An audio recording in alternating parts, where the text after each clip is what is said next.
Hello, Ms. Monson's class. My name is Carl Atkinson, and I am going to read Chelsea Harmon's adaptation of the story I Joined the Circus. Here is the original story. I joined the circus. I had always wanted to join the circus, but as usual, Caitlin was right. It was fun, but for me it was just work. Busy. Jasmine, coming. Jasmine, this is Hannah. Hannah! OMG! I can't believe it's you! So you already know her? Yes. Come on, Hannah. Okay, coming. I want to show you everything. All right. This is the costume room. And this over here is costumes. Hey! Where'd it go? Over there? Almost got you. Jasmine. Hannah? Hannah. Where did she go? Jasmine? Coming, Bruce. Jasmine, where's Hannah? Not sure. She was probably kidnapped. Also, over costumes were stolen. Shh. Thump, thump. What was that? Oh, it's you. And here are the costumes. Muff, muff, Hannah. There you it go. Good to be free from the ropes. Now let's go catch those robbers. Starting to run. Oof! Got it, Blake! But why? I wanted those costumes for my own circus. And I would have gotten away with it if it wasn't for you meddling kids. Now this is I Joined the Circus as adapted by Chelsea Harmon. Ever since I was a little girl, I've always been mesmerized by the mayhem that is the circus. All of the colorful costumes, the animals, the acrobatics, and the magic that goes into it's completely surreal to me. I grew up in the beautiful Windy City. Chicago was my home from day one, and I never wanted to leave. It was the best time of year, summertime.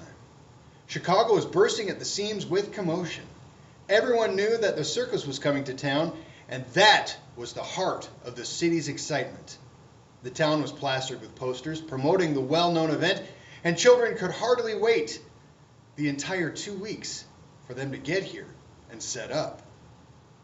I woke up to the children outside my window screaming to their mothers when they came across the posters. "Look, Mom," they stated, "the circus is coming. Can we go? Please, please, please." I sat up in bed and smiled as I remembered that I used to be that way when I was younger too. My mom and I would take strolls down the city streets, and I remember being completely mesmerized by the multicolored buildings, the skyscrapers that seemed to reach outer space, and their giant windows that overlooked the entire city. We would be walking, and the posters would be plastered on every window, telephone pole, and even some billboards that were on the side of the streets. I was so excited to go, and every year my mom would surprise me with tickets, even though I knew that we were going. And each year I would tell my mom that I wanted to join the circus and nothing was going to stop me. I quickly jumped back into reality when my phone rang. It was Caitlin. Caitlin is my best friend of 16 years now, and we do everything together. We go out to dinners, catch a movie sometimes, shopping, and a trip or two here and there. She's about 5'3" with long blonde hair. She has her own unique style that no one would really expect to see from an 18-year-old girl. She is hardworking, caring, encouraging, and honest. "Hello," I said. "Good morning, Jazzy. What are you doing right now? I have some big news for you, and I want to be the one to tell you. Can I come over?" "I just woke up." "But yeah, head on over." I jumped out of bed and headed towards the bathroom.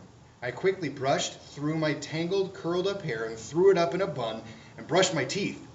My friends would describe me as determined and a go-getter. They say that I can be serious at times, but usually I'm pretty outgoing and ready to go have fun. Before I could wash my face, I heard a knock at my door. I opened it up, and there Caitlin stood, her smile shining bright with excitement, and her short little body bouncing with anxiousness to tell me what the big news was. Before I could even speak up, one word to her, she blurts out, "I signed us up for the circus! I signed us up for the circus!" I could hardly believe what just came out of her mouth. I knew Caitlin could be a little crazy, but never to this extent. "You did what?" I said in shock. Well, I know how much you love the circus, and you always talked about wanting to join it, so I figured, what better time than now? I can't believe this. I absolutely cannot believe this, I replied. Oh no, you're not mad, are you? Mad? How could I be mad at someone who just made my entire childhood dream come true? I don't even know how to thank you enough for this. Oh, good. I'm glad you liked your supplies. Oh, I forgot to tell you, Hannah is coming too. Hannah's coming? Woo-hoo! Hannah is another one of my best friends. Hannah, Caitlin, and I have been practically inseparable since the day that we met. Hannah has short brown hair that barely reaches her shoulders. She's very outgoing and is always the life of the party. She's always there when I need someone to cheer me up and when I need it. Hannah is always ready to go out and adventure, and she is super encouraging towards Caitlin and I. We all grew up together, and we all deliberated on joining together, but our lives had other plans for us right at the moment. But now is the perfect time, and I couldn't be more excited. After I finished getting ready, Caitlin and I left the house to go get Hannah and head towards the venue that the circus was in. Right when we got there, we were greeted by our new boss, Bruce, and his son, Blake, who was also the same age as us three girls. Hello, girls. Welcome to the circus. We have a lot of stuff for y'all to do today, so we need to get right to work. The circus is a very serious matter, and we don't have time to mess around, he says. This is my son, Blake. He is also a big part of the circus, and he will act as a manager for you three. All of us girls were taken aback by the introduction that we got from him. Maybe this isn't going to be all what we thought it would be. Bruce and Blake took us through the entire set, walking us through multiple dressing rooms, prop storage areas, and my favorite, the costume rooms. Over the next few weeks, all we did was work our tails off trying to make the circus the best yet.